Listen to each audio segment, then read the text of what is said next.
we began to contemplate evacuation, the burning question was, who goes? And who gets left behind?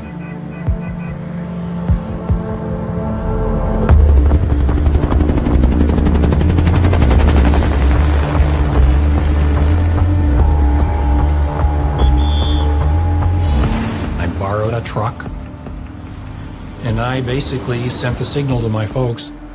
And this meant a group of South Vietnamese majors, lieutenant colonels, and their families to muster at an address in downtown Saigon. I drove down there, they loaded up onto the truck, and I drove them to the airbase. I had told them, when you hear 3 thumps, that means hold the babies' mouths, don't breathe, don't talk, don't make any noise, because we're going through the gate post.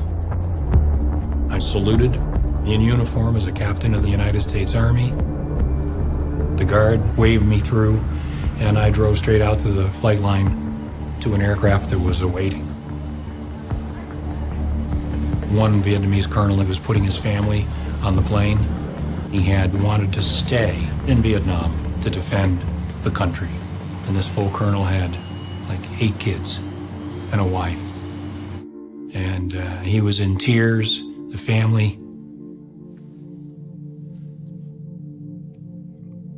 family were in tears. And I said to him, get on the plane. Just go. Go.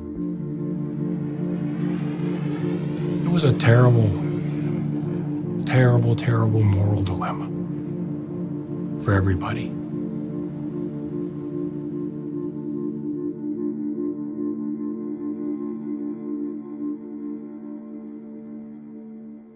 We today have concluded an agreement to end the war and bring peace with honor in Vietnam.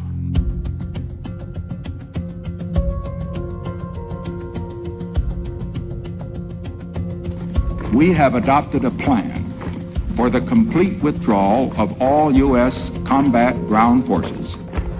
We are finally bringing American men home. We who made the agreement thought that it would be the beginning not of peace in the American sense, but the beginning of a period of coexistence, which might evolve, as it did in Korea, into 2 states. Reconciliation between North and South Vietnam, we knew would be extremely difficult. But I was hopeful.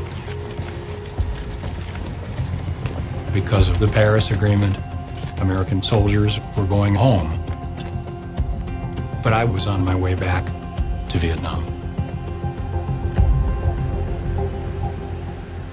I was assigned to Saigon in the first week of August, 1973. So about 6 months after the ceasefire.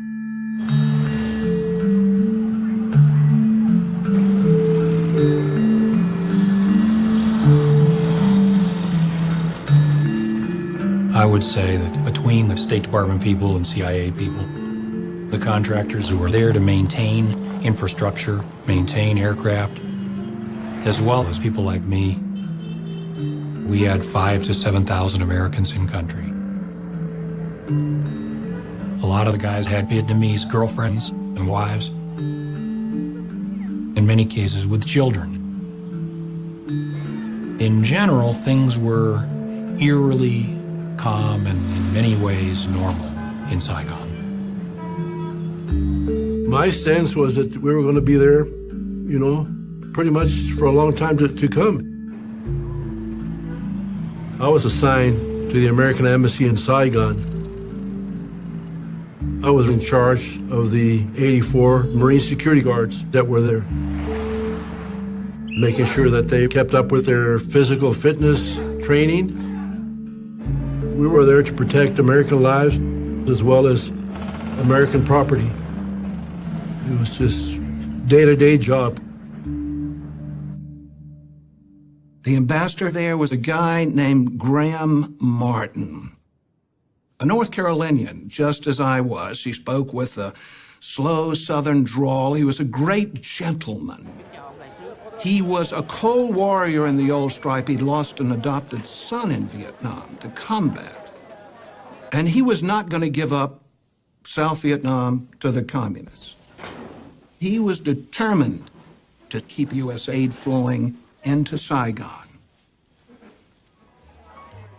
When the ceasefire occurred in 1973, everybody toasted it with Bloody Marys in the U.S. Embassy. It was a grand party. We thought peace was at hand. But the Paris Peace Accord was a masterpiece of ambiguity.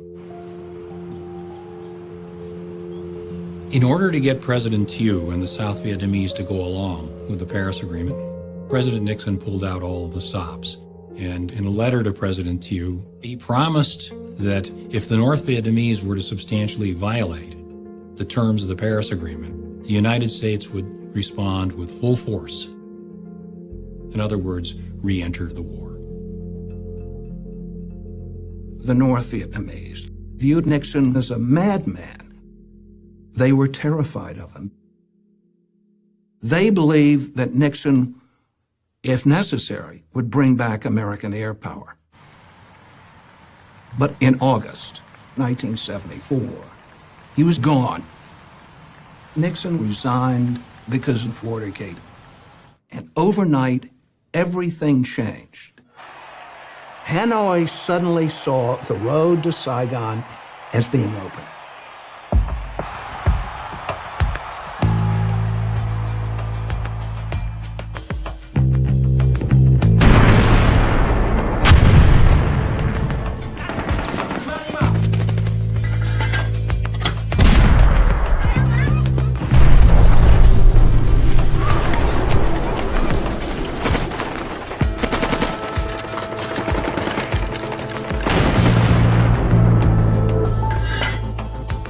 The South Vietnamese population had ample reason to fear the Vietnamese communists. The communist conduct throughout the course of the war had been violent and unforgiving. For example, when the city of Hue was taken over by the North Vietnamese, several thousand people on a long blacklist were rounded up. School teachers, government civil servants, people who were known anti-communists, and they were executed. In some cases, even buried alive. So panic was but a millimeter away.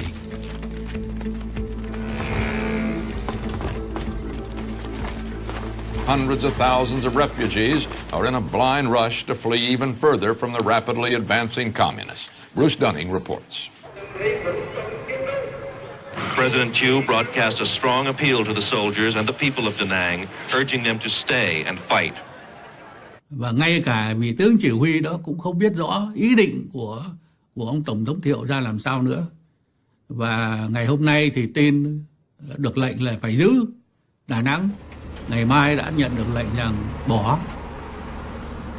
As the enemy approaches, the panic has swept from the coastal city's crowded back streets and pagodas onto runways at the airport. Our plane is surrounded here. I don't know how the hell we're going to get out. We're racing down the runway, leaving behind hundreds and thousands of people. Another dozen are there running along, grabbing at the air stair. We're pulling them on as fast as we can. There's a sea of humanity jamming on. Impossible to stop the crowd. We're pulling away. We're leaving them behind. We're pulling up with the people are falling off the air stairs. The plane is taking off. It was every man for himself. So you saw the World Airways flight being mobbed by South Vietnamese soldiers. You saw ships with thousands of refugees, including lots of soldiers. You saw out-of-control panic.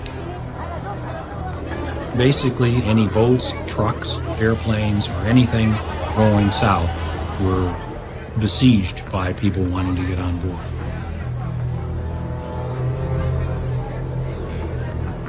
The Americans were gone. And as a result, the house of cards began to collapse. The North Vietnamese decided to escalate at every turn to see if the United States would react.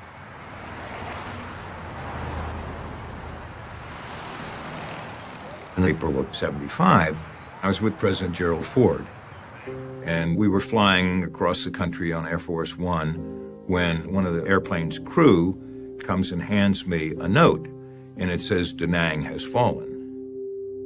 Ford was bombarded by questions from the press after he got off Air Force One. Around 150 to 175,000 well-trained North Vietnamese regular forces in violation of the Paris Peace Accords moved into South Vietnam.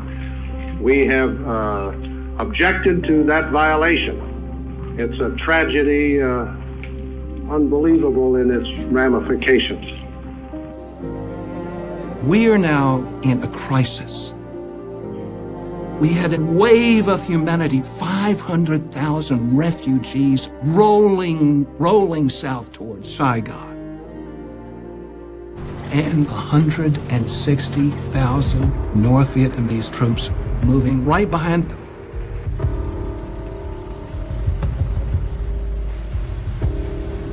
I had become so concerned, I decided to pull our best Vietnamese agents in out of the woodwork to try to see what they could tell us about communist planning, which obviously was rapidly evolving. On the 8th of April, I met with one of our best agents who said, the communists are going to drive on Saigon. They're going to be in there by Ho Chi Minh's birthday, which was May 19th, literally a month away. Communist forces in South Vietnam, already solidly in control of 11 provinces, began working on yet another one today, Binh Dinh.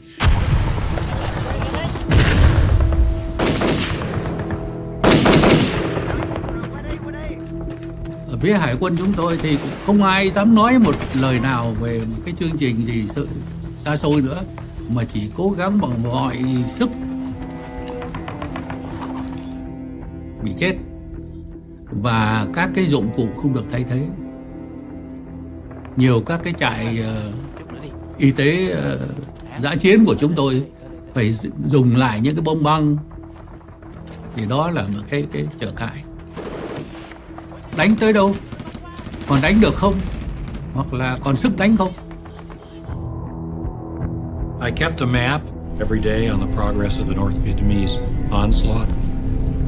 By the 5th of April, the North Vietnamese had 15, even 16 divisions heading in the direction of Saigon.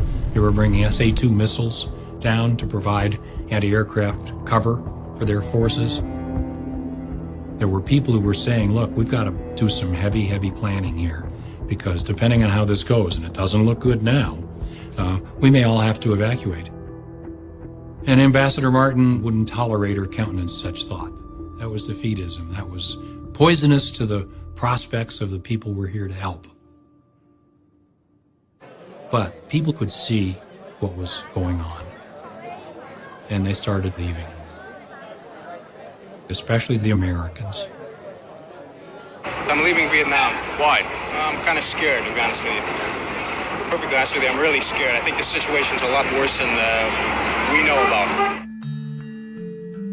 There was always a standing evacuation plan in the embassy. It held that in an emergency, all Americans still in the country, about 6,000 people, would be evacuated, and that no South Vietnamese would be evacuated with them.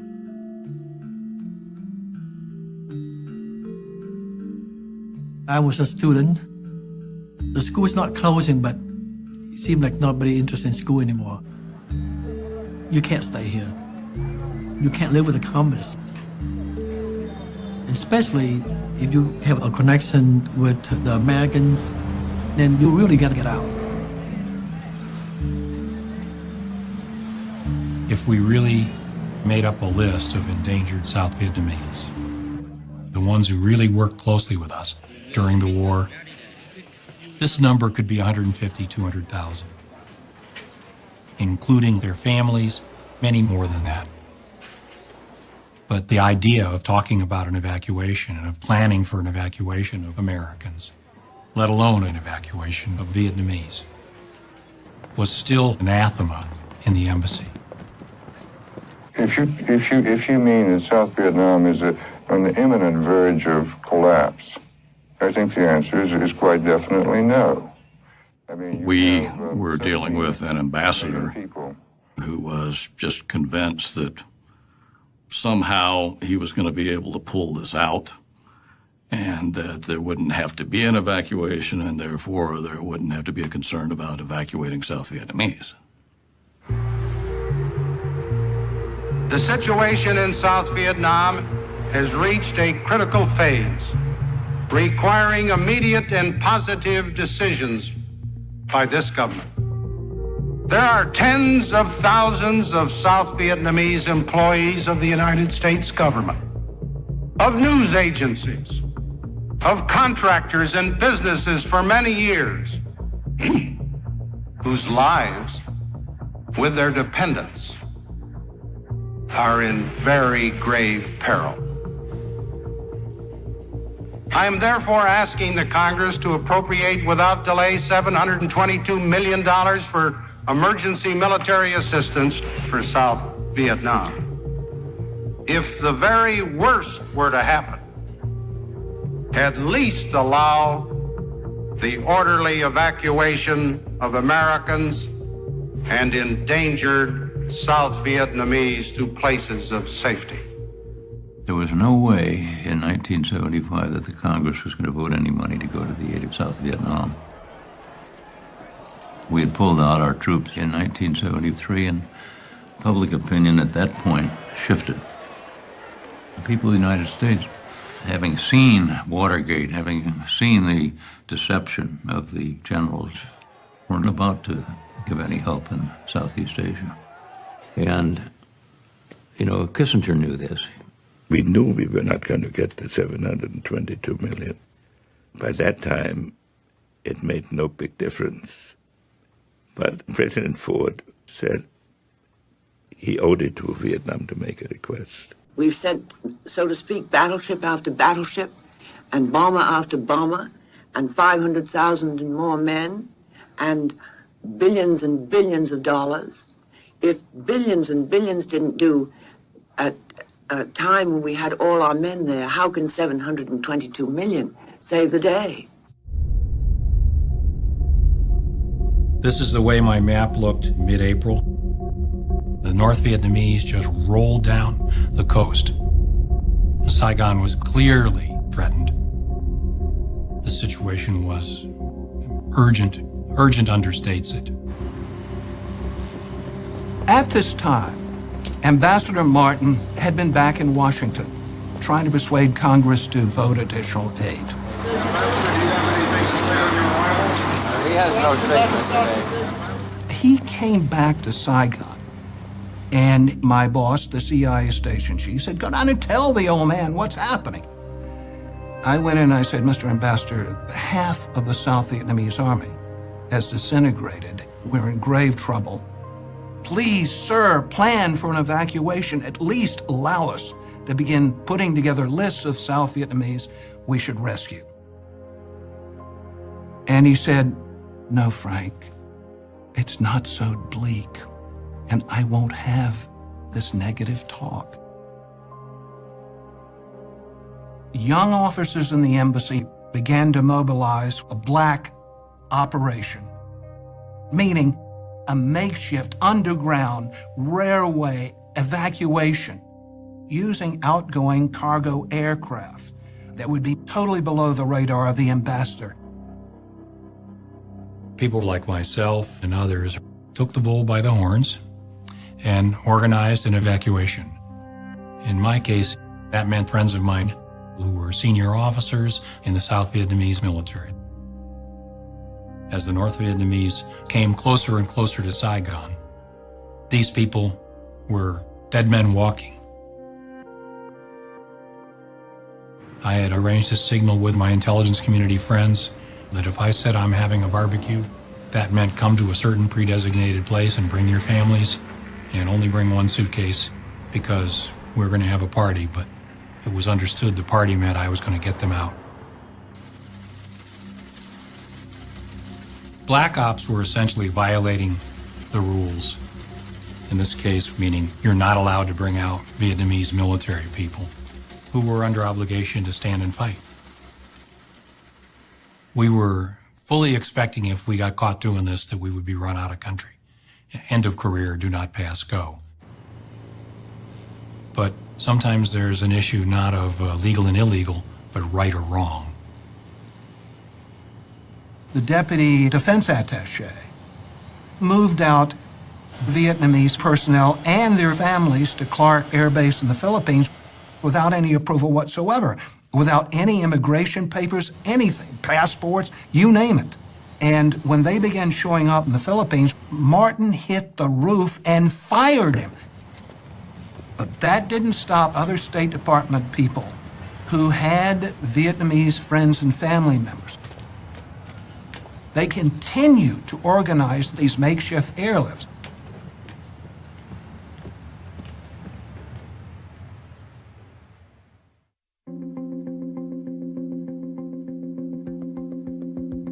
That April, I was in Kenta, which was about 100 miles from Saigon, and we were getting reports of this town falling and that province falling and so on. And then we were attacked. Sergeant Hasty came by to give me a report on the damage. Can-Tho came under pretty intense artillery bombardment. The North Vietnamese had overrun some South Vietnamese artillery batteries and managed to turn those around and shell the center of Can-Tho.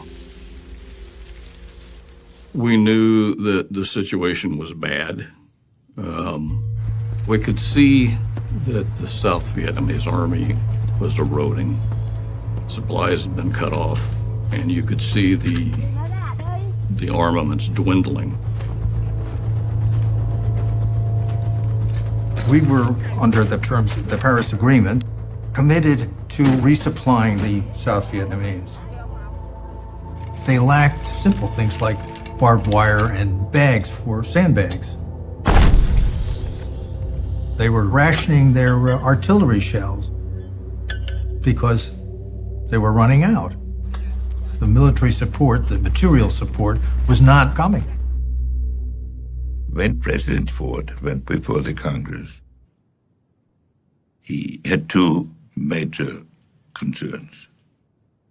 The first was to save as many people as we could. He cared for the human beings involved. They were not just pawns that once they had lost their military power were abandoned. The second was the honor of America, that we would not be seen at the final agony of South Vietnam as having stabbed it in the back.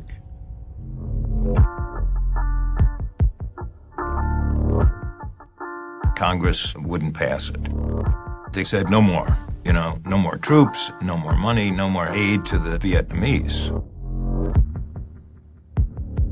Well, I had to go into President Ford's office to tell him. I had never heard Ford use a curse word in all the time I'd known him. But when I showed him this story, he said, "Those sons of bitches."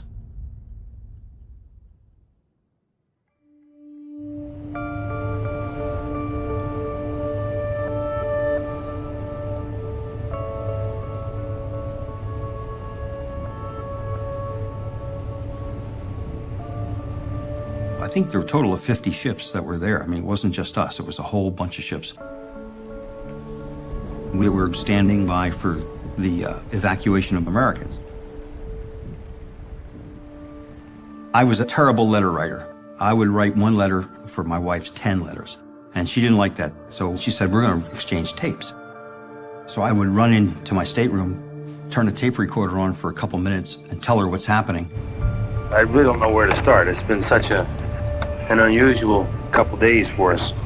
We went with the rest of this huge task force of ours up to about 20 miles off the coast, basically east of Saigon. as most Navy operations are, it was very carefully planned. We planned them to death. The chain of command for, as I understood it as a captain of the United States Marine Corps, and I think I got it right, is for any evacuation, that decision is the ambassador's decision. Graham Martin is the responsible guy. But the military is responsible for giving him all kinds of plans.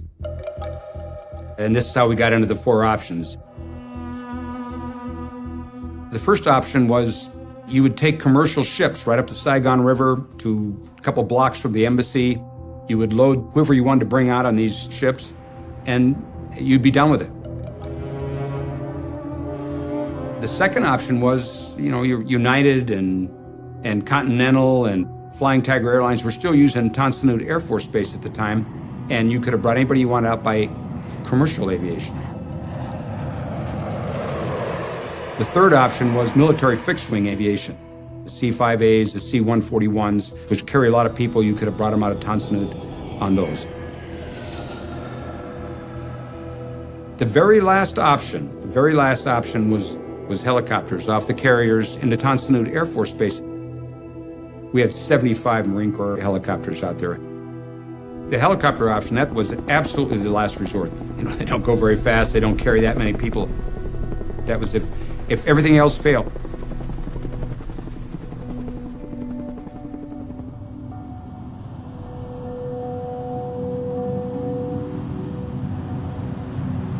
I got into Vietnam late on the 24th of April, 1975.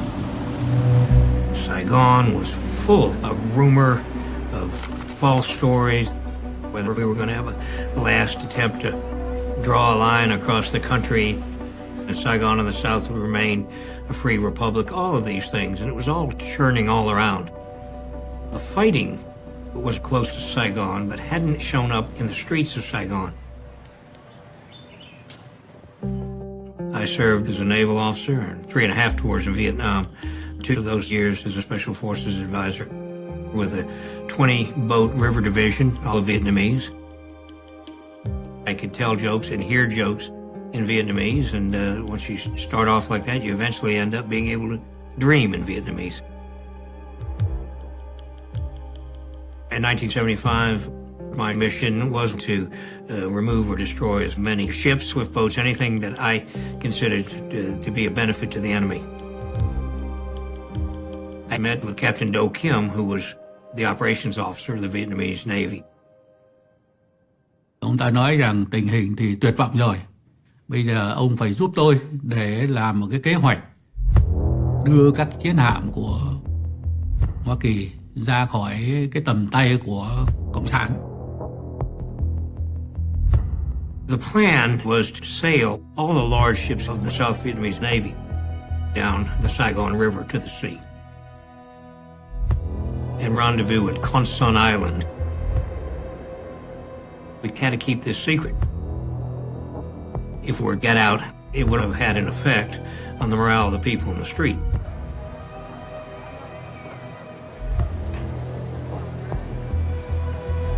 We knew that there were roughly 5,000 Americans still in the country.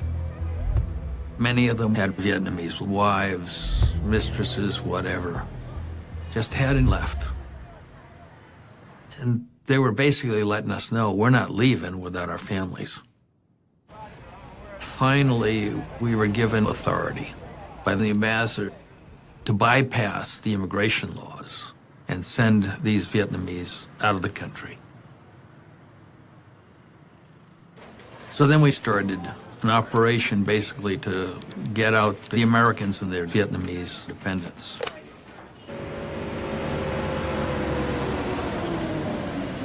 It was not an official evacuation. We still had no organized plan for evacuating high-risk South Vietnamese because we had an ambassador who was making up his mind on the wing. The president also asked Congress for authorization to use American troops here to evacuate Americans and Vietnamese who work for Americans. If it were necessary. You have plans for that? Well, of course, every embassy in the world has plans for it. You think it will be necessary? I have that again. You see, is a judgment that I can't possibly make at this time. We have been reducing the population here as a measure of prudency, and we'll take measures to reduce it further as a question of prudence. The ambassador was extremely skittish, and I guess understandably so, about talking about evacuation, about sending signals that an evacuation was being planned or even executed. He feared it would trigger a panic. It's time to get out. And in Saigon at that time, it was like, who do you know? The key word would be connection. There's a lot of people, they try to get their money, because if the people have money, maybe they will find connection to get out. So you want to go? Give me this kind of money. One guy said to me, the family, tell them to come to the boat dock. I was waiting for them. Of course, they took the money, but they never got us. There was chaos in Saigon at that time. Everybody was looking for ways to get out as soon as possible. Of course, the Americans we worked with had a plan in place for us. They told us to get to the meeting place, which was a safe house, and near the American embassy, and to wait for buses to come to pick us up.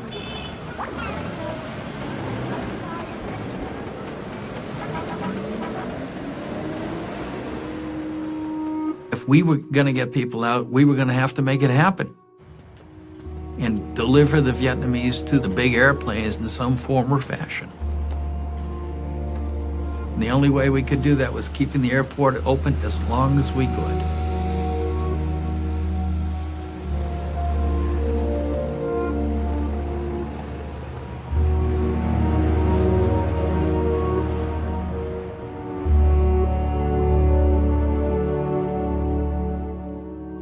Ambassador Martin still hoped that somehow this thing would not end with the North Vietnamese humiliating the United States by attacking Saigon. But it seemed like the North Vietnamese had other ideas.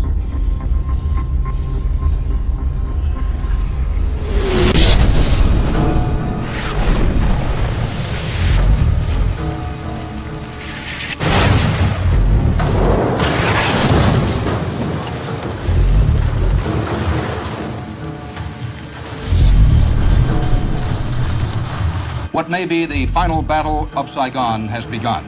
Communist ground forces have started moving in on Saigon's Tan Son Nhut Airport.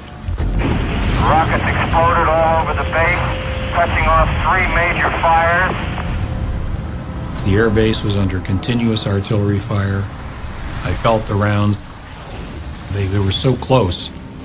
The shrapnel was clinking against the fence behind us. It was abundantly clear that it was a whole new ball game.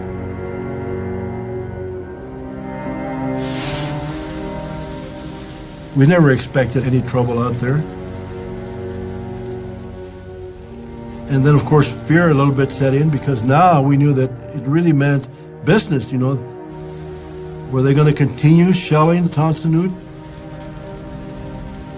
They're giving us a warning, Get out. As the sun came up, General Smith, who was our defense attaché out at Tan Son Nhut, contacted the ambassador and said, the plan to use the fixed wing to get a few thousand people out today isn't going to work. And we need to consider that this is it. Option 4, a heavy lift helicopter evacuation. And Ambassador Martin wouldn't hear of it. He said, I want to come out there. I want to see it. Which he did. He got in a sedan. He didn't lack for guts. There was still rounds coming in. Sporadic. but there was still artillery fire. And he could see that the main runway was full of craters from North Vietnamese artillery. And it was understood that General Smith was not being premature with the recommendation for Option 4.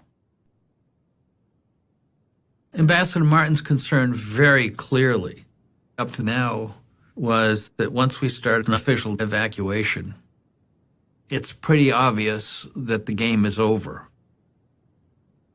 You got to remember, this is an ambassador who had lost his only son in combat in Vietnam. One becomes pretty invested in that country. He had been holding out hope that some kind of third-party solution could be worked out so that South Vietnam could continue with some form of independence or autonomy. And he was being encouraged to think that this might be possible. But the morning of the 29th, he came to accept the fact that that wasn't going to happen. And I picked up the phone and told Secretary Kissinger to inform the President that I had decided that we would have to go to Option 4. When I tell President Ford the airport is being shelled and I say it's now time to pull the plug, I mean, it keeps coming back time and again. You really think we have to do it? That's how heartbreaking it was for him.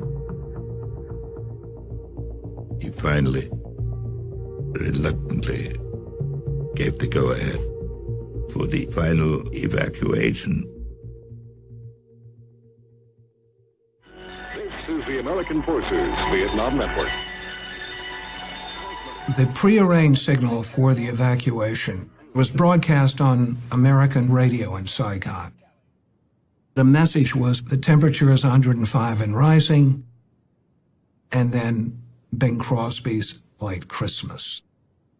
And sure enough, about 10 o'clock in the morning, I believe, on the 29th, there was Bing Crosby on the airwaves.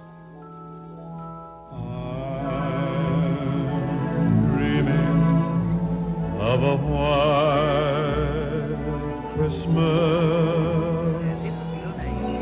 just like the ones I used to know,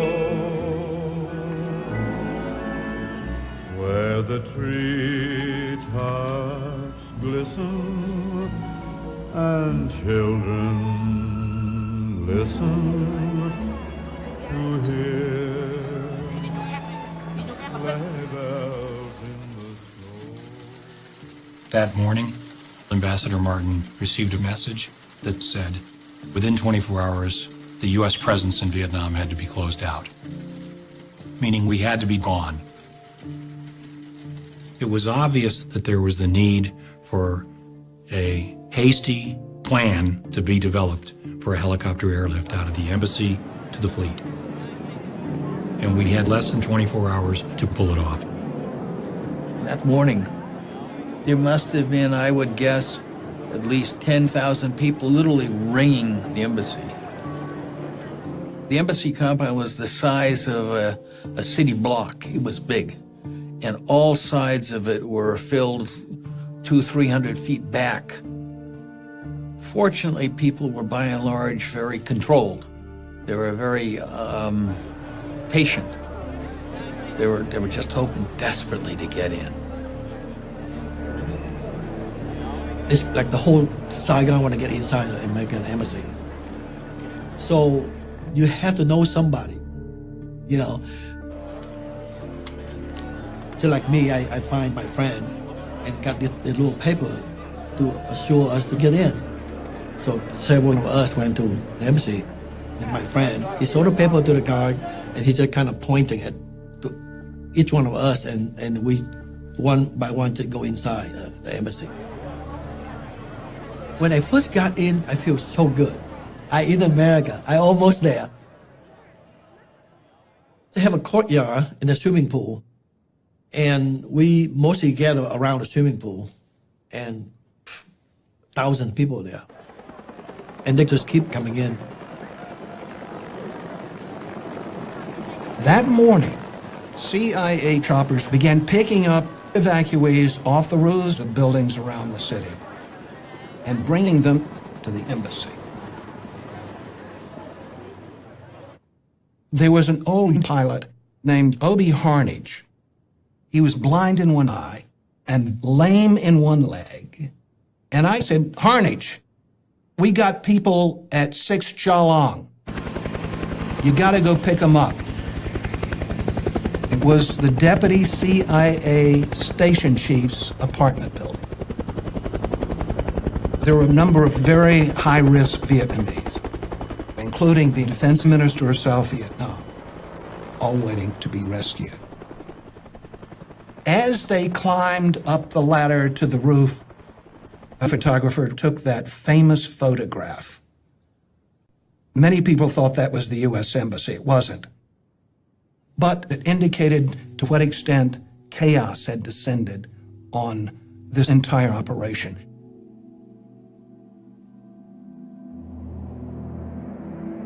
Inside the embassy, everywhere we looked, was teeming with Vietnamese.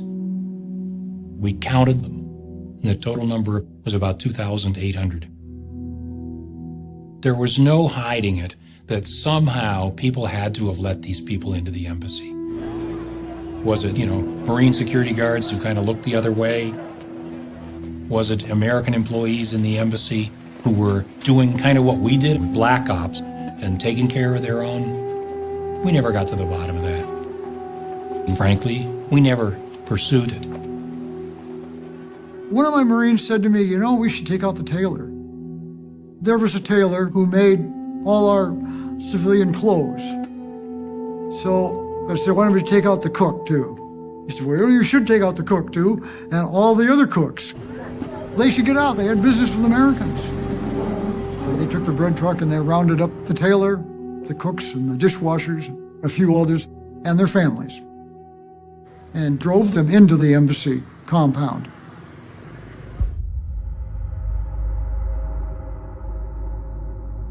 There was in the parking lot of the embassy a great tamarind tree, which the ambassador had often referred to as steadfast as the American commitment in Vietnam.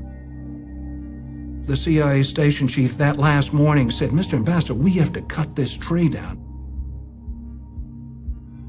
You could not land any large helicopters on the parking lot unless the tree and all the shrubbery was all gone.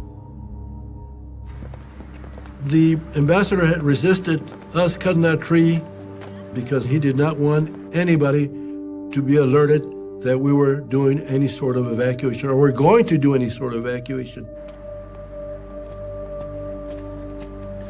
He was upset, but finally he succumbed, to just common sense and gave up his, I guess you could call it a dream. And we cut it down.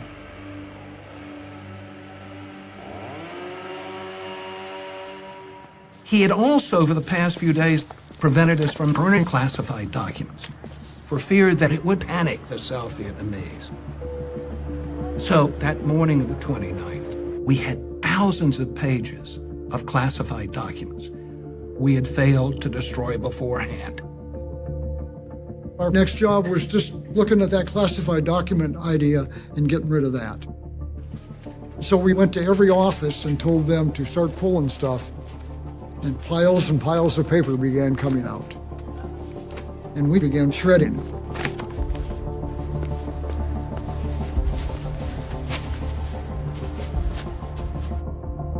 There was a small building where we handled the pay for the Vietnamese who worked for the embassy.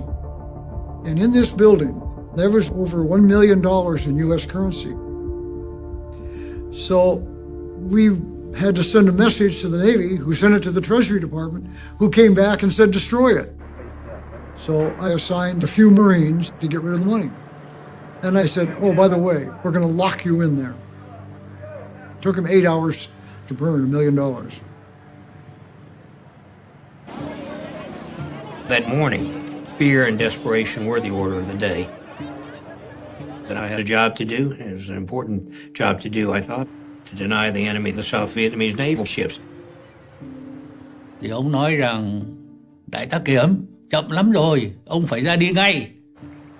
Thì lúc đó cái kế hoạch của chúng tôi là thứ nhất là bỏ hết tất cả các sự sửa chữa thông thường và chỉ chú trọng vào các cái bộ phận chính của một chiếc tàu, tức là máy tránh. Nếu mà một máy cũng tính là chạy được, thay vì hai máy, nhưng mà một máy chạy được cũng được, một máy điện cũng chạy. We had expected, frankly, a longer time period to get ready. We had been told by people in our intelligence community that we might have as long as the 4th of May. But the North Vietnamese were closing in quite tightly, and clearly it was time to send the signal to leave. Thì chúng tôi có chừng là khoảng 32 chiến hạm lớn, có 30 chiến hạm lớn có thể đi được. Cũng tính với lại ông Armitage rằng tôi sẽ cố gắng cho thủy thủ đoàn ra đi càng đông càng tốt. Thì tôi nói thủy thủ đoàn chắc chắn để đi, nhưng mà còn gia đình của họ sẽ không đi nếu không có gia đình họ đi theo. I knew this, but I didn't know how many civilians were going to be on board. I had no idea. Nó quá cái nhiệm vụ của tôi. Trên tôi còn có những người cao cấp hơn tôi. Tại sao họ không làm? Anh em mình cứ thấy rằng đó là cái nhiệm vụ của mình thì là làm. Và khi đã làm đó thì phải làm cho chót. Thì trong khi cái sự mà tính rằng làm cho chót đó đôi khi vượt quá cả cái nhiệm vụ của mình, nhưng vẫn làm, vì cái đó là lẽ phải.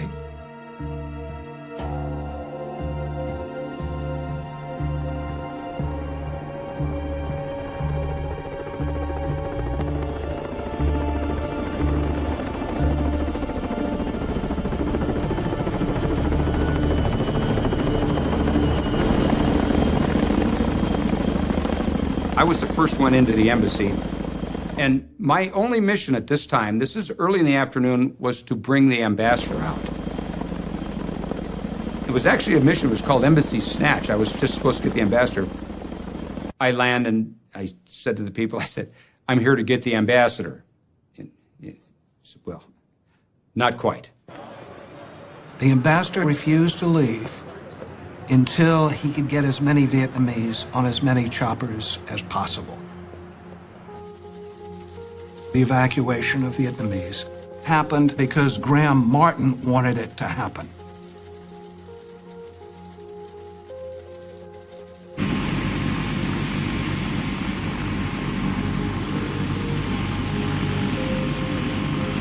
So they loaded some Vietnamese on my helicopter.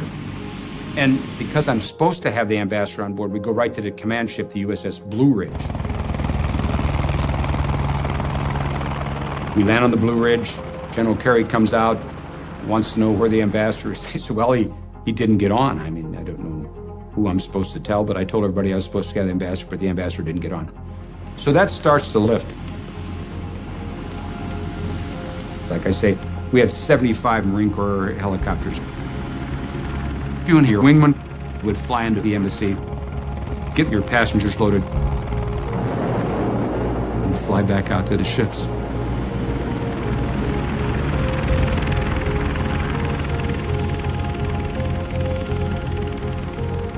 It was a little over an hour back and forth.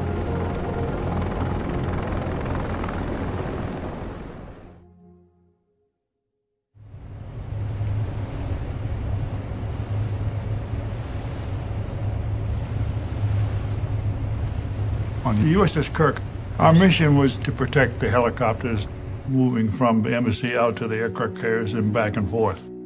We were very close to the action. You could stand there on the deck and you could watch it all happening. We thought that the USS Kirk was just going to be an observer to this whole thing, and when all of a sudden on radar we started seeing these little blips coming out from the shore. I really don't know where to start. We looked up at the horizon, and all you could see were helicopters, all heading toward us. These were not Marine Corps helicopters.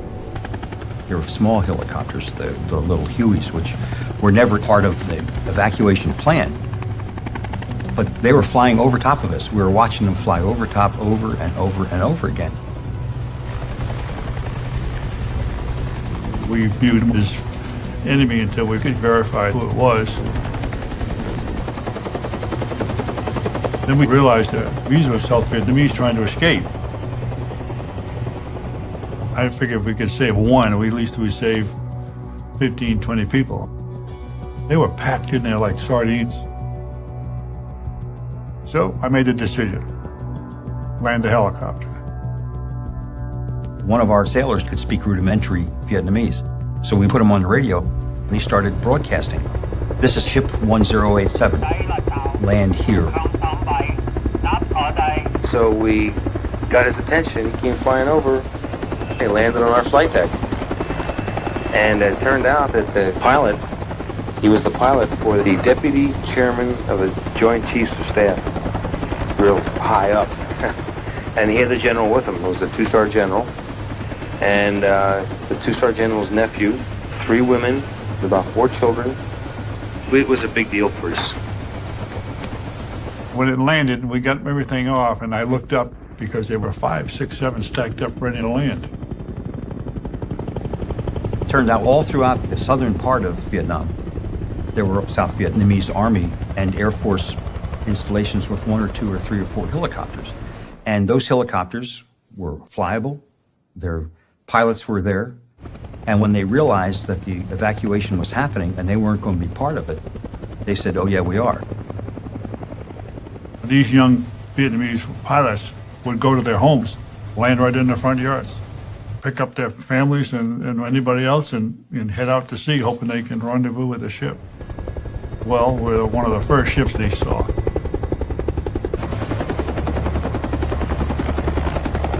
Our flight deck will only take 1 helicopter at a time landing. There are no wheels on them, you just have skids. We couldn't think of what else to do, and these other planes were looking for a place to land, so we just physically pushed them. Of course, this was a big old helicopter, thousands of pounds, so we had to figure out how to get it 15 feet over to the edge of the flight deck. You don't have time to think about what you did, you just had to do it. So we opened up our flight deck and they began to land, one right after the other. Some of them were shot at, holes in them. Most of the Vietnamese who came out, I'm talking about the flight crews, they were heavily armed, all with sidearms, some with M16 rifles. They had no idea what was going to happen, so they came out ready for anything, really. So we had to disarm them.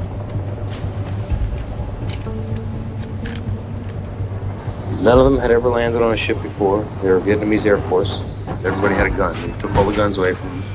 And about 5 minutes later, another one came in and landed. And we pushed his airplane over the side. I was the second one. I helped push that one over too. Then the third plane came in. It landed also. We pushed it over the side. So meanwhile, we've thrown 3 helicopters in the water so far. This is incredible. I know you're probably not believing any of this, but it's all true.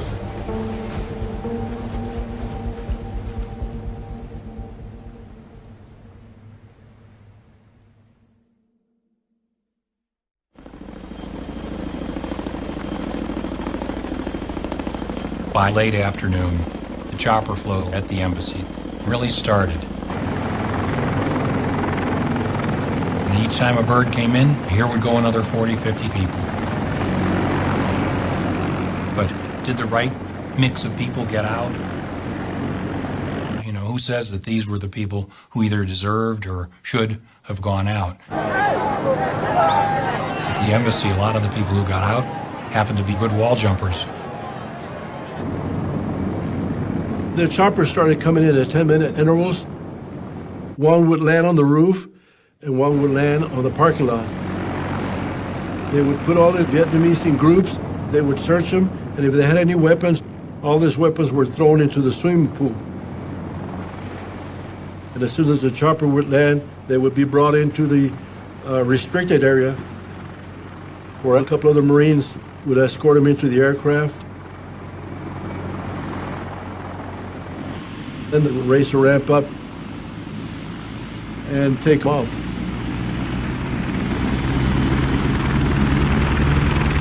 I remember I told to my friend, and he said, "Oh, it's our turn now. We're almost there, so we're all excited."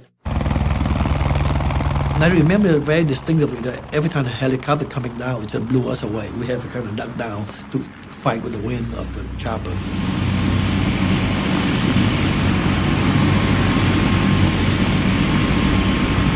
Three of the choppers that came in each landed a platoon of 40 Marines from the task force. They had to be brought in because we didn't have enough Marines in the embassy security guard to secure the walls.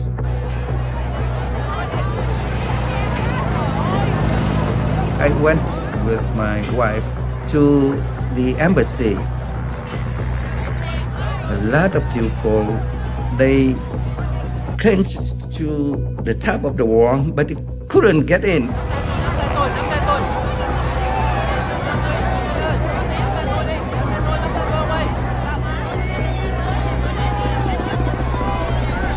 Each gate was besieged like that, although the side gate was the principal place where they came. People holding letters saying, I work for the Americans, please let me in. Journalists were arriving and counting on being recognized to be let in by the Marines.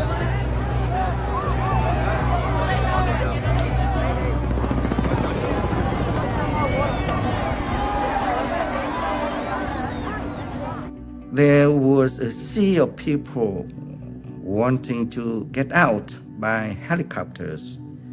But, they looked up at the helicopters leaving, and I could see their eyes, desperate eyes.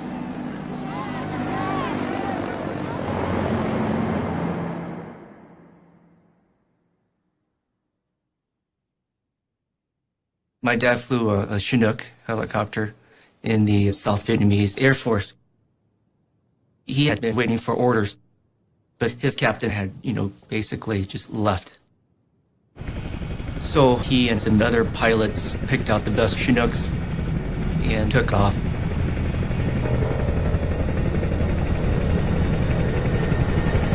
He said it was the Wild West at this point.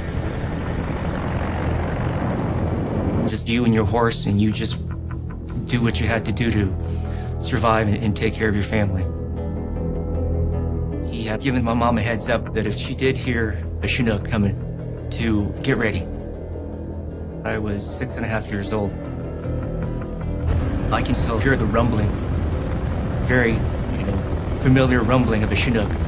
When you hear the Chinook coming, you know it's coming. I knew my dad was coming.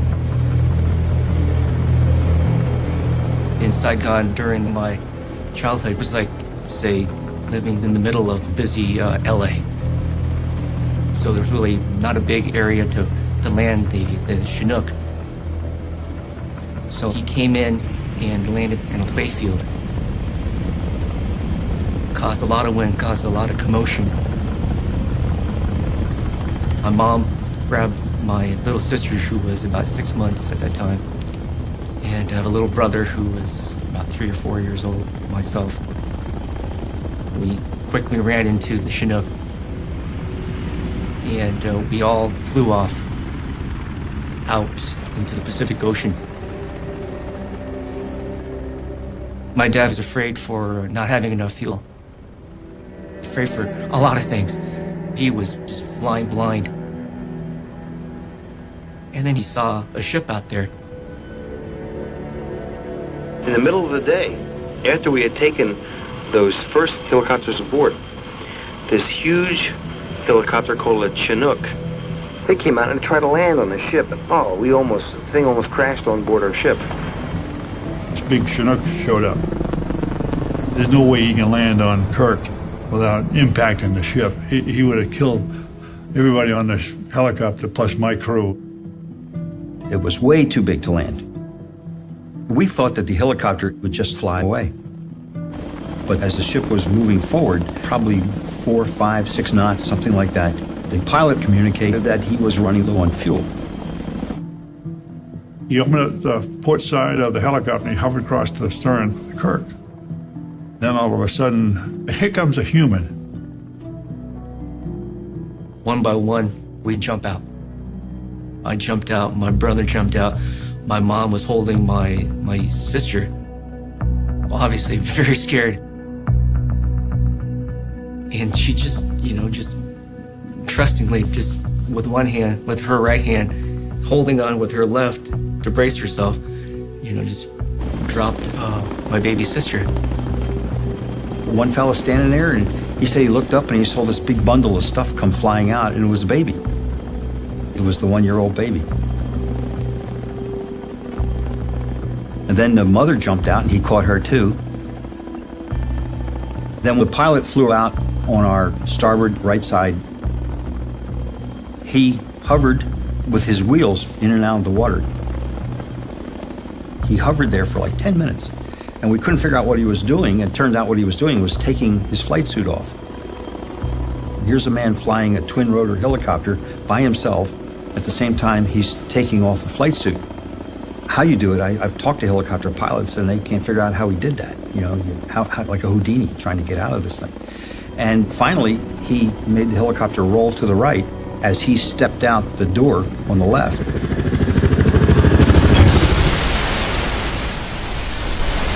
Just thunderous, loud noise. The shrapnel just blowing up. Suddenly, just quiet. And he pops up, and he's alive. And he swam away. And the helicopter was only about 20 feet from him when it hit the water. It was amazing. We went out, picked him up. He was no worse for the wear. He was a little bit wet. Well, one unfortunate thing is he had some small bars of gold, which was all his worldly possessions, that were in his shirt pocket that sank. So he lost everything. He didn't own a thing but his underwear when he finally came aboard the ship. He was a tremendous pilot. The guy was just so cool and calm. We've so far taken a total of 17 helicopters. We ended up with 157 people aboard the ship.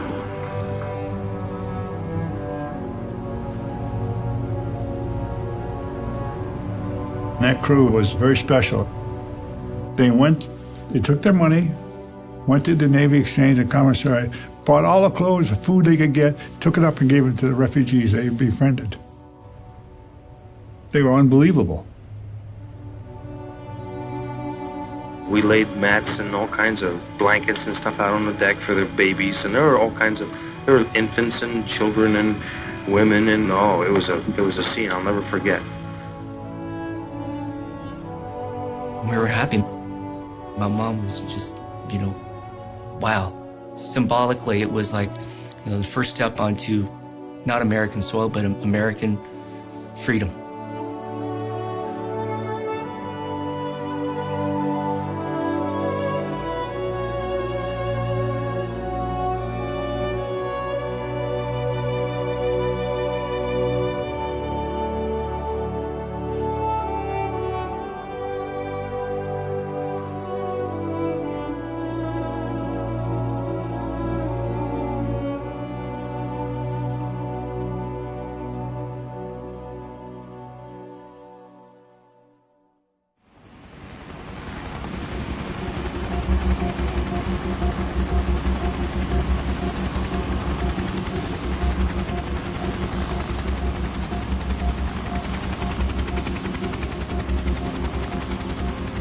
When we started the evacuation, we were very, very excited about it. Then your next emotion probably was just determined to get this job done and get these people out. And then later, as it went on, you became fatigued and frustrated that you could never make a dent in the amount of people that were coming out of the embassy. You'd ask questions like, was the crowd getting any smaller? When are we going to finish this, And they'd say, we're under orders from the ambassador. We're doing the best we can. Carrier pilots were saying, look, it's an uncontrollable sea of people, and Ambassador Martin has lost his objectivity, that Ambassador Martin is trying to evacuate all of Saigon through the U.S. Embassy. But he was doing his best under terrible circumstances. Ambassador Martin was dragging out the evacuation as long as he could to get as many South Vietnamese out as possible. Each helicopter took about 40 people. He knew that once the Americans were gone, the evacuation would be over.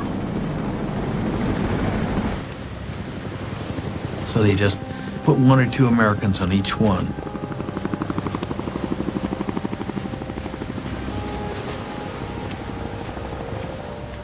You're very tired, and you're not seeing an end of this thing.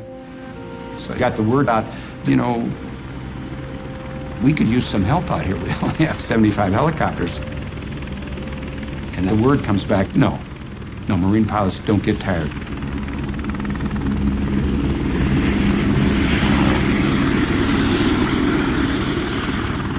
Back at the embassy, under the ambassador's direction, we, of course, were taking advantage of the presence of the aircraft to evacuate threatened folks. But there were other independent efforts to get people out. Several of us at the embassy agreed that we would drive vans down to the docks on the Saigon River. I had an assigned assembly point in the middle of Saigon, and I crammed about 15 people into a 9-person van and then drove through the streets of Saigon through various checkpoints down to the docks. People would get out and go running for these commercial boats and get on. I made a number of runs, and it'd just be more and more and more people.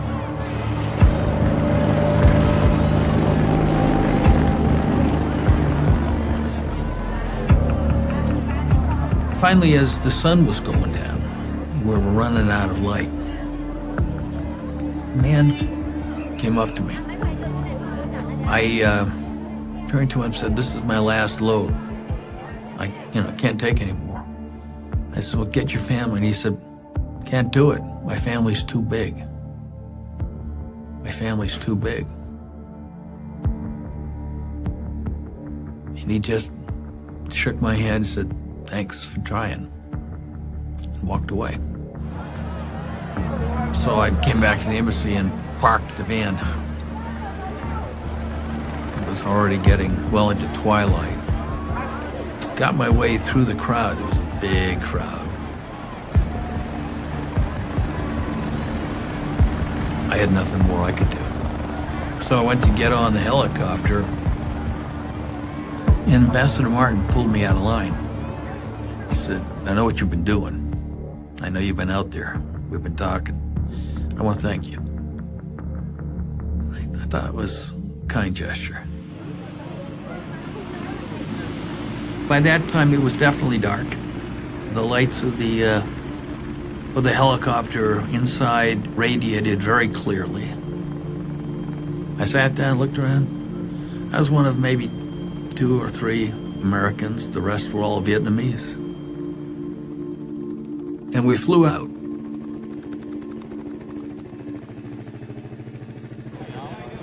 It was very dark. I remember that.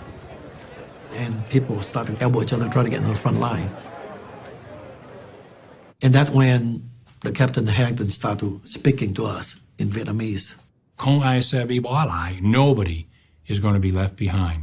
Tôi ở đây, tôi không bao giờ bị bỏ lại. Then he said, when you are in American embassy, you are in American soil. I promise me and my soldier will be the last one to leave the embassy. So after that announcement, everybody feel relaxed. Literally, we totally relaxed. We have nothing to worry about. Yeah. We were told that the North Vietnamese tanks were coming very close. So we in the White House asked the Defense Department how many South Vietnamese were left meant inside the embassy compound. And then we calculated how many helicopters it would take to get them out. We told Martin that he had to be on the last helicopter. All I know is that in Washington, there was confusion about the numbers on the ground. At 1 a.m., there were 1,100 people left to evacuate.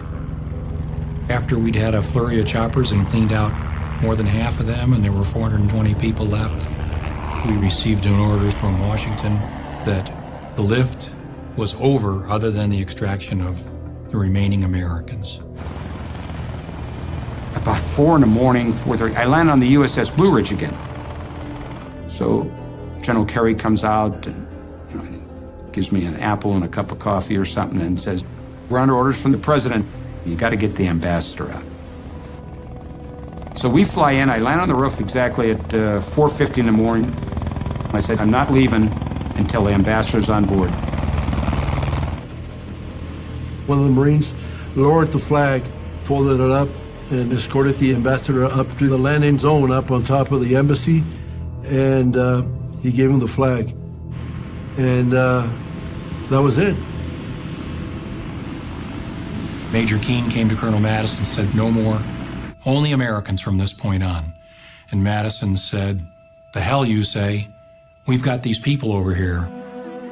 And Keane said, "Sir, not going to happen. It's a presidential order." And Madison said, "I'll take this up with the ambassador." He was very hot under the collar. And Keane said, "You can't. That's him," and pointed to the CH-46 that was just flying away.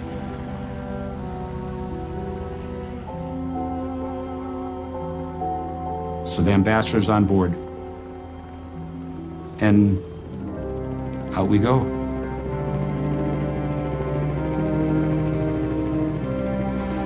We land on the Blue Ridge. 15 or 20, maybe 25 people get off with the ambassador, and that was the end of it. I flew 18.3 hours straight through. Graham Martin looked very tired, extremely haggard. I mean, he looked like, I'm sure the pressure was immense. And at what time were to cease evacuation? Cease evacuation? Yeah, evacuation. We could still be flying if we hadn't got the ambassador out, because he refused to stop the lift. I think about 3:45 then.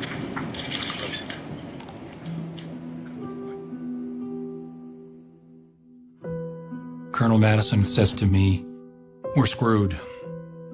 Stu, you stay down here in the parking lot and keep these 420 people warm," meaning if they see us all leave at the same time, they'll panic.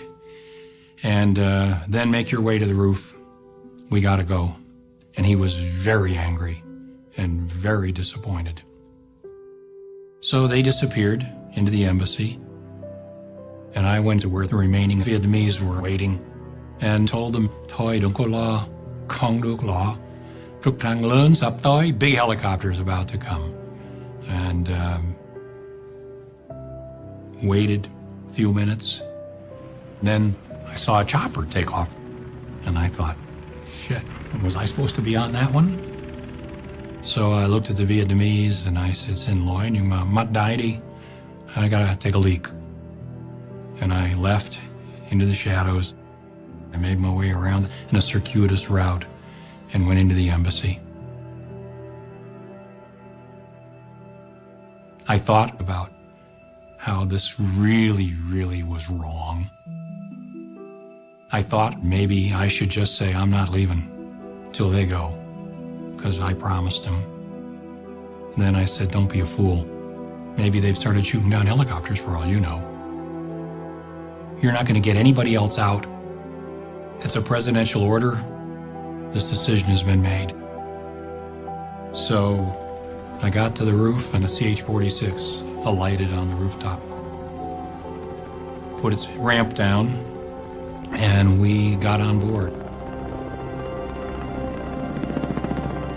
As it took off, the door was open. And down in the parking lot, I could see the group of 420 of them. They were right where we had left them marshaled on this little patch of grass. I felt absolutely awful. It was just so serious and deep a betrayal.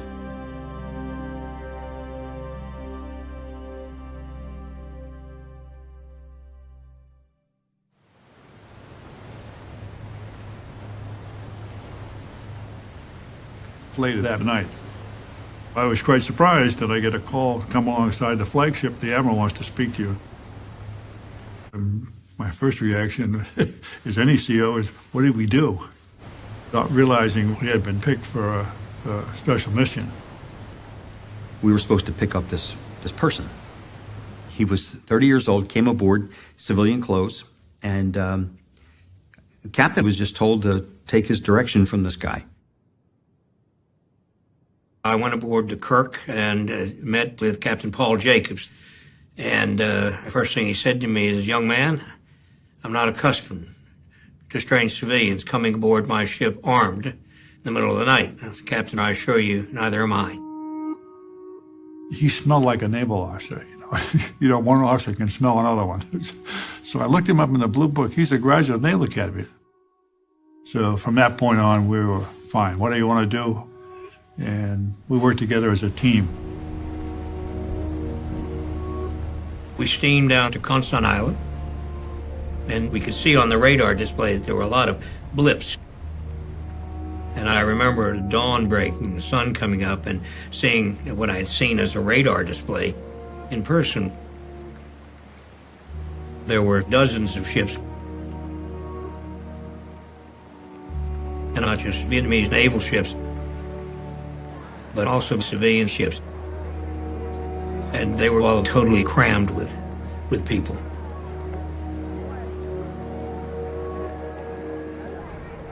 There are no words to describe what a ship looks like that holds 200 and has got 2,000 on it. I don't think anybody really understood the magnitude of it until we looked at what we got in front of us. It looked like something out of Exodus. Our mission was to help the ships into international waters.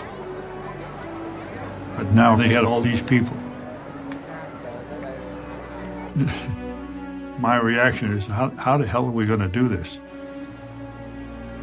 Most of the Vietnamese Navy ships were dead in the water. Some were anchored, some were just adrift. So we sent over our engineering technical people to see what we could do to help them and get them underway. We had worked a plan out to sail two ships to the Philippines. And the Kirk was going to escort them. But the fact that they're going to be crammed with an unknown number of civilians was somewhat problematic. The U.S. government already had a refugee problem with the U.S. naval ships. This was another 30 or more thousand people to deal with. We were up all night talking about it. And I'm convinced if we sent them back or took them back, they would have killed them all. And Armitage decided to bring them. He didn't get permission from Washington to do that. I thought it was a lot easier to beg forgiveness than to get permission. So the decision was made, and they all went with us.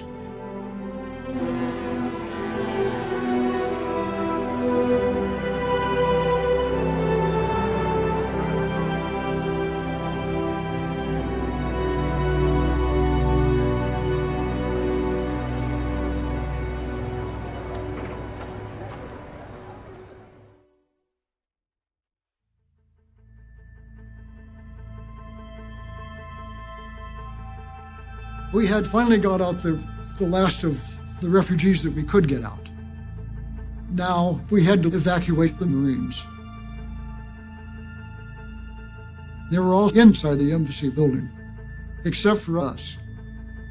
I was still on the embassy grounds with two of my sergeants, and I said, "You two stay right with me. Don't leave my side." We slowly walked backwards to the embassy door. when a couple of Vietnamese came towards me. I said, we have no more helicopters. That's it. I'm sorry. We cannot take you. And they began to argue with me. They spoke good English, too. We can ride in your helicopter. I said, I'm sorry. No more. So we spun around and slammed these huge doors, and we locked it from behind.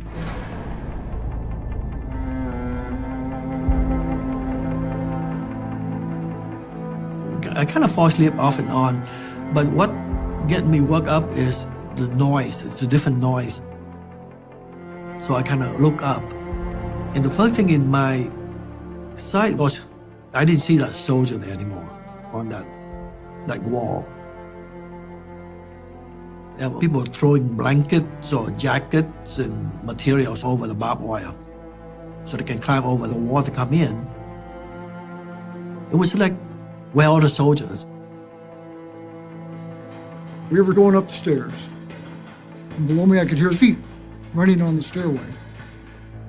When we got to the roof, Master Sergeant Valdez was there. He says, we got everybody? Yeah. I said, man, there's somebody chasing me up those stairs. There were wall lockers up on the roof and those big fire extinguishers with wheels. So we tilted all those wall lockers and the fire extinguishers, put them against the door. There was a little window there that we could see him in there. All the Vietnamese trying to get to the roof. The Marines started going out as choppers came in. And then all of a sudden, choppers all ceased. There was 11 of us still left there.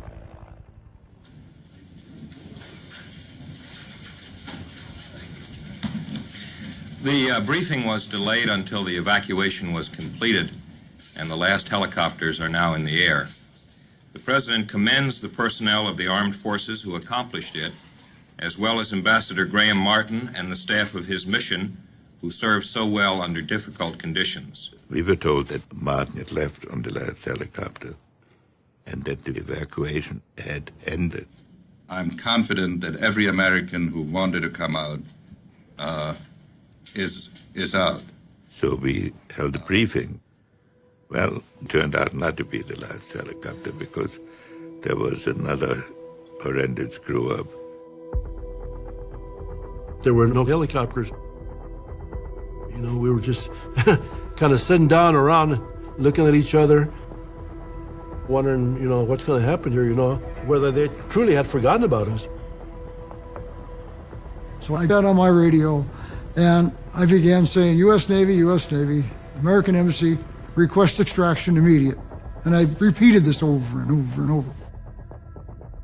The only option we had was sit on the stupid roof, like a sitting duck. And I kept thinking, where are the North Vietnamese? About 7:45 in the morning, you can start seeing the North Vietnamese coming down the road. My thoughts were, what's to keep them from bombing the top of the embassy roof and blowing us off, you know? The tank is going to take one shot. If it hits the building, you're gone. So I didn't like the idea of being up there, but where else were we going to go? Finally, I looked out and I saw a black dot. When that chopper landed, I told the Marines, go, get in. I was the last one out. And as I was putting my foot on the ramp, I fell down and I'm just hanging on and the ramp's going up. The ramp was closing and I did what I was trained in my first tour, count. So I went 1, 2, 3, 4, 5, 6, 10, 10. 1, 2, 3, 4, 5, 6, 10, 10. And I looked at the crew chief and I said, put it down. I knew I was missing one man. I remember looking at the ramp and 2 hands were over the top of it. So the Marines just kind of grabbed me and then just pulled me in. We left by my watch at 7:58, Saigon time. And we were the last 11.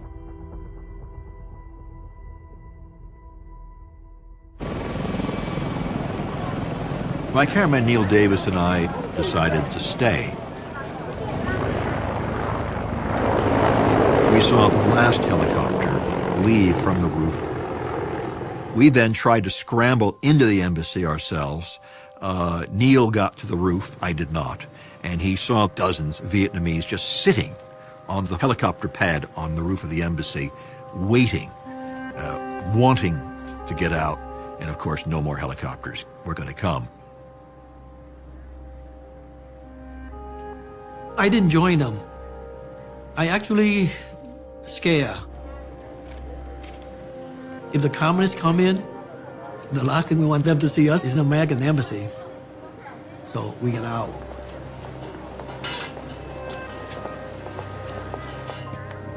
People were coming in and out of the buildings. Literally anything that could not be fastened down or was not fastened down was being taken away. Any souvenirs from the ambassador's office were taken away. Almost brick by brick, the embassy was being dismantled. It was ordinary looting, but more than that, I think it was just frustration and anger and an opportunity to get back perhaps at the Americans, because in the view of many in that crowd that day, we had deserted them.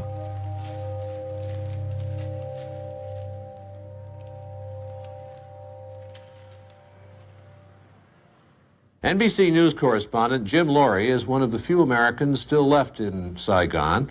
In the city, when President Duong Van Minh went on the radio and told the Viet Cong that his country would surrender unconditionally and that he had told its army to lay down its arms.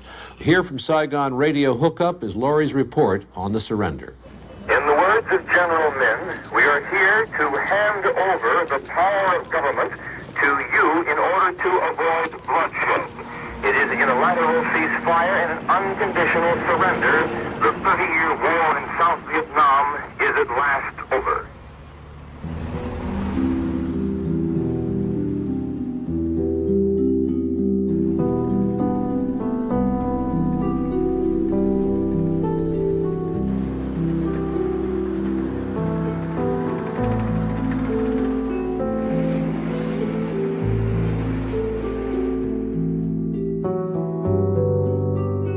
First thing I did was to destroy my documents, my badges, just keeping the civilian ID.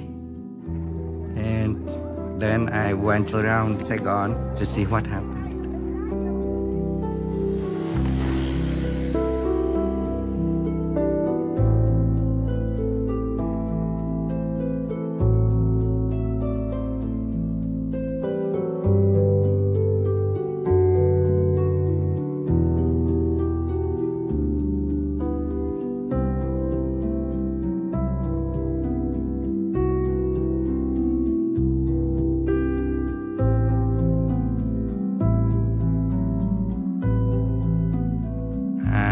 Saw a lot of South Vietnamese soldiers in underwear.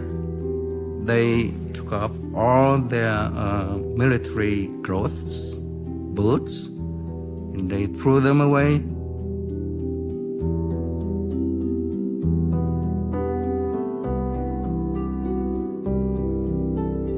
And I thought, well, what would happen to them? And to me, to myself. I thought of my friends who were killed in action. And I thought, well, is this what we fought for? Is this what the Americans came for? And I didn't have the answer.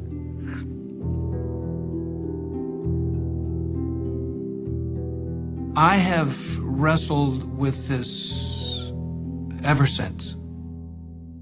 I realized that I had become the quintessential American in Vietnam. I had all these causes, all these big things I was doing. I was trying to get the truth back to Washington. I was talking to agents, trying to persuade the ambassador. And I forgot that what was at stake were human lives.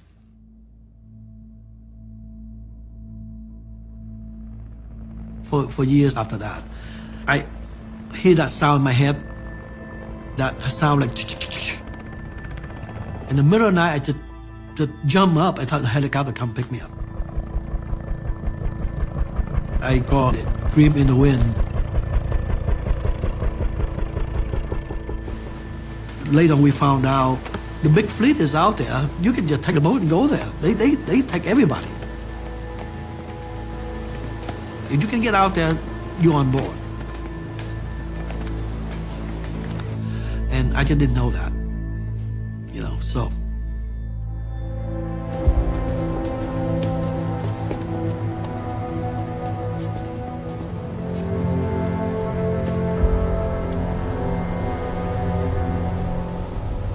As we approached the Philippines with our refugees, there was a big problem. They wouldn't let us in, and the reason they wouldn't let us in is because the government there had recognized the new regime in Vietnam, and these Navy ships we were escorting were all flying South Vietnamese flags, and the solution was to reflag all these ships as American ships. Thì chúng tôi có trình với lại ông đô đốc của cái đoàn tàu trên thất hạm đội đó, thì chúng tôi có đề nghị làm một cuộc lễ hạ cờ của chúng tôi xuống và kéo cờ của Hoa Kỳ lên.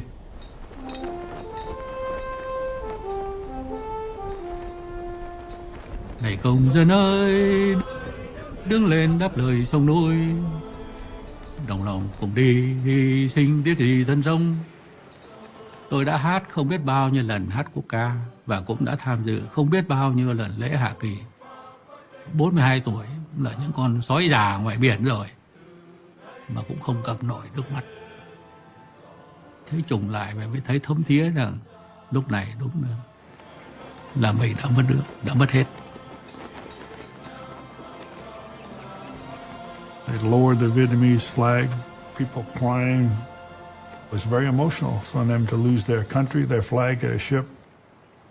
Everything was gone. And then we raised the American flag. We tried to do that with as much dignity as we could.